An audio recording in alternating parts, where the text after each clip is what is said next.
ആശമാരുടെ സമരത്തിൽ സർക്കാരിന്റെ ഭാഗത്തു നിന്നും നടപടിയുണ്ടാകുന്നില്ലെന്ന് ആശാപ്രവർത്തകരുടെ സമരസമിതി നേതാക്കൾ. തങ്ങളുടെ ആവശ്യങ്ങൾ പോലും ചർച്ചയ്ക്കെടുക്കാൻ സർക്കാർ തയ്യാറാകുന്നില്ല. ചർച്ചയ്ക്ക് പോയ റോസമ്മയോട് മന്ത്രി മോശമായാണ് സംസാരിച്ചത്.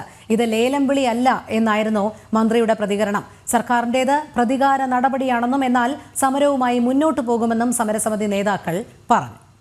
അഖിൽ പാലോട്ട് മഠം ചേരുന്നു കൂടുതൽ വിവരങ്ങളുമായി. അഖിൽ, ആശമാരുടെ സമരത്തിൽ സർക്കാരിന്റെ ഭാഗത്തു നിന്ന് യാതൊരു നടപടിയും ഉണ്ടാകുന്നില്ല എന്ന് മാത്രമല്ല, പതിവ് പോലെ അവരെ അവഹേളിക്കാനുള്ള ശ്രമങ്ങൾ തന്നെയാണ് നടക്കുന്നത്. പക്ഷേ മരണം വരെ സമരം തുടരും എന്നുള്ള നിശ്ചയദാർഢ്യത്തിൽ തന്നെയാണ് ആശാപ്രവർത്തകർ. കൂടുതൽ വിവരങ്ങൾ.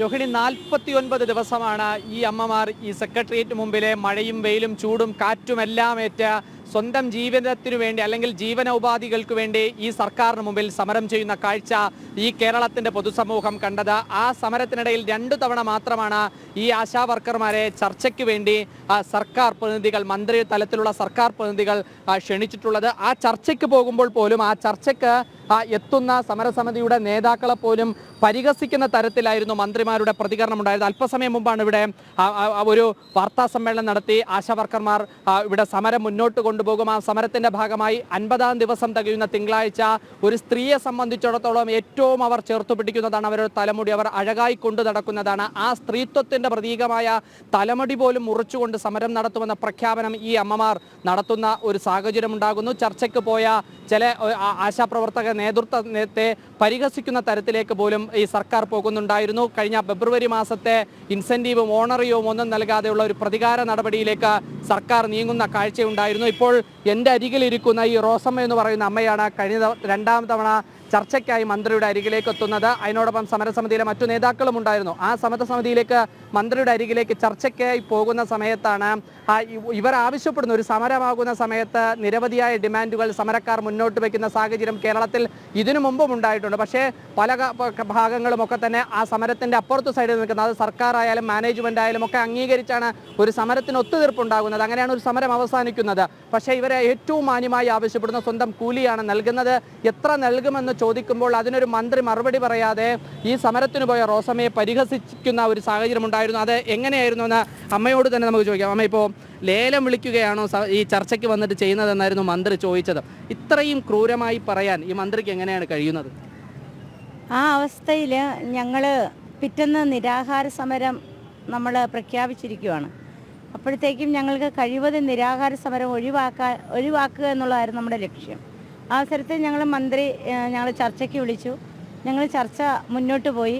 പക്ഷേ യാതൊരു തരത്തിലുള്ള ഹോംവർക്കും ഇല്ലാതെയാണ് മന്ത്രി ഞങ്ങൾ ചർച്ചയ്ക്ക് വിളിച്ചതെന്ന് ഞങ്ങൾക്ക് മനസ്സിലായി. അവസാനം ഞാൻ ചോദിച്ചു, നിങ്ങൾക്ക് എത്ര തരാൻ സാധിക്കും മന്ത്രിക്ക് എന്ന് ചോദിച്ചു. അപ്പോൾ മന്ത്രി അവിടെ നിന്ന് പതുക്കെ എഴുന്നേറ്റു. ഇപ്പോഴും എനിക്ക് ആ ദയനീയ മുഖം എൻ്റെ മനസ്സിലുണ്ട്. മന്ത്രി എൻ്റെ നേരെ ഒന്ന് നോക്കുകയാണ് ചെയ്തത്. നോക്കിക്കഴിഞ്ഞിട്ട് മന്ത്രിക്ക് പറയണ്ട എന്നുള്ളൊരു രീതിയിലാണ് മന്ത്രി നിന്നത്. അപ്പോഴത്തേക്കും പെട്ടെന്ന് അവിടുത്തെ ചീഫ് സെക്രട്ടറി ഉൾപ്പെടെ NRHM ഉദ്യോഗസ്ഥരുൾപ്പെടെ പാർട്ടി സഖാക്കൾ ഉൾപ്പെടെ എന്നെ ശരിക്കും കളിയാക്കുന്ന പോലെ ഇതെന്ത് ലേലം വിളിക്കുവാണോ എന്നാണ് ചോദിച്ചത്. അപ്പോഴും ഞാൻ പറഞ്ഞു, തീർച്ചയായും മന്ത്രി ഞങ്ങളുടെ ഈ ഡിമാൻഡ് വളരെ ന്യായമാണെന്ന് മന്ത്രിക്ക് മനസ്സിലായിട്ടുണ്ട്. ഇത് തരാത്തത് ഇവിടുത്തെ രാഷ്ട്രീയ പാർട്ടിക്കാരും ഇവിടുത്തെ ഉദ്യോഗസ്ഥരുമാണെന്ന് കൃത്യമായി ഞങ്ങൾക്ക് മനസ്സിലാകുന്നുണ്ടെന്ന് പറഞ്ഞിട്ട് തന്നെയാണ് ഞാൻ തിരിച്ചു വന്നത്. ഇപ്പോൾ സമരം തിങ്കളാഴ്ച മുതൽ 50 ദിവസം തികയാണ്. 50 ദിവസത്തിൽ മുടിമുറിച്ചുള്ള ഒരു സമരമാണ് അല്പസമയം മുമ്പ് അമ്മയടക്കം ഈ പങ്കെടുത്ത പത്രസമ്മേളനത്തിൽ പ്രഖ്യാപിച്ചത്. ഈ സമരം ഇങ്ങനെ തീഷ്ണമായ രീതിയിൽ മുന്നോട്ട് കൊണ്ടുപോകാൻ തന്നെയാണോ തീരുമാനം? ഒരു പെൺകുട്ടിയെ സംബന്ധിച്ചിടത്തോളം ഏറ്റവും പ്രധാനപ്പെട്ട ഒന്നാണ്, സൗന്ദര്യത്തിൽ ഏറ്റവും പ്രധാനമായി കാണുന്ന ഒന്നാണ് തലമുടി. ആ തലമുടി മുറിക്കുക എന്ന് പറയുമ്പം അതിലപ്പുറം ഒരു ദുർഗതി നമ്മുടെ ഭരണാധികാരിയെ കൊണ്ടോ?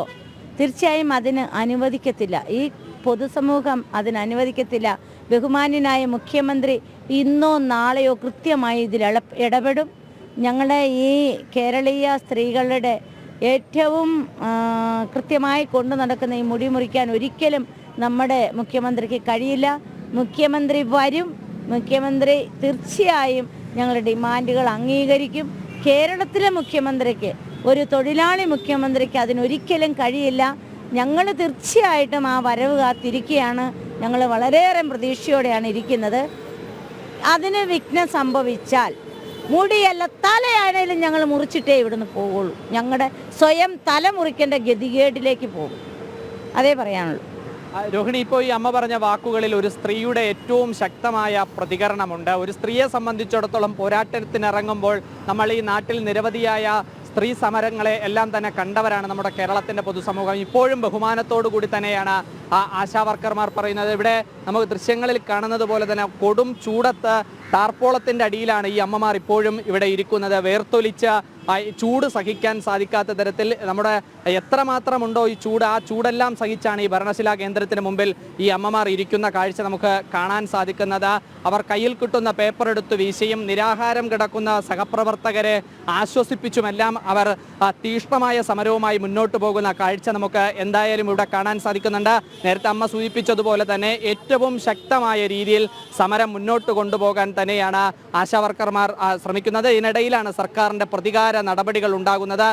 അതായത് കഴിഞ്ഞ മാസം, അതായത് ഫെബ്രുവരി മാസത്തെ ജോലി ചെയ്ത കാശ് കൊടുക്കാതെ അവരുടെ ഓണറേറിയം കട്ട് ചെയ്തുകൊണ്ടാണ് ഇത്തരത്തിലുള്ള ഒരു നടപടിയിലേക്ക് പോകാൻ വേണ്ടി ഇവരുടെ തീരുമാനം, സർക്കാരിൻ്റെ ഭാഗത്ത് നിന്ന് തീരുമാനമെടുത്തത്. അത് സമരം ചെയ്യുന്ന ആൾക്കാരെയൊക്കെ തന്നെ തെരഞ്ഞുപിടിച്ച് അവരുടെ ഓണറേറിയം കട്ട് ചെയ്യുകയും മറ്റുള്ളവർക്ക് കൊടുക്കുകയും ഒക്കെ ചെയ്ത ഒരു വൈരാഗ്യ ബുദ്ധിയോടുകൂടിയാണ് സർക്കാർ പെരുമാറിയത് എന്നും ആശാവർക്കർമാർ നേരത്തെ സൂചിപ്പിക്കുകയുണ്ടായി. കാരണം അവരെ സംബന്ധിച്ചിടത്തോളം പല ആൾക്കാരും അവരുടെ ബുദ്ധിമുട്ടെല്ലാം തന്നെ നിരവധി തവണ അവർ പറഞ്ഞതുമാണ്. അവരുടെ കുടുംബത്തിൻ്റെ അവസ്ഥ, അവരുടെ കുടുംബത്തിലെ കുട്ടികൾ അനുഭവിക്കുന്ന അവസ്ഥ, അവരുടെ മാതാപിതാക്കൾ അനുഭവിക്കുന്ന അവസ്ഥ, അങ്ങനെ അവരുടെ ദുഃഖങ്ങളും ദുരിതങ്ങളും എല്ലാം പറഞ്ഞിട്ടും അവർ പ്രതീക്ഷയോടെ നേരത്തെ നമ്മളോട് സംസാരിച്ച പരിഹാസം ഏറ്റുവാങ്ങേണ്ടി വന്നിട്ട് പോലും നേരത്തെ നമ്മളോട് സംസാരിച്ച ആശാവർക്കറായിട്ടുള്ള റോസമ്മ സൂചിപ്പിച്ചതുപോലെ തന്നെ ബഹുമാനപ്പെട്ട മുഖ്യമന്ത്രി അവരുടെ അരികിലേക്ക് വരും. അവരുടെ സമരത്തിന്, അല്ലെങ്കിൽ അവർ മുടിമുറിച്ചുള്ള ഒരു സമരത്തിലേക്ക് പോകുമ്പോൾ, അല്ലെങ്കിൽ അവർ അതിന് അപ്പുറത്തേക്കുള്ള ഒരു സമരത്തിലേക്ക് പോകുമ്പോൾ അവരെ തള്ളിവിടാതെ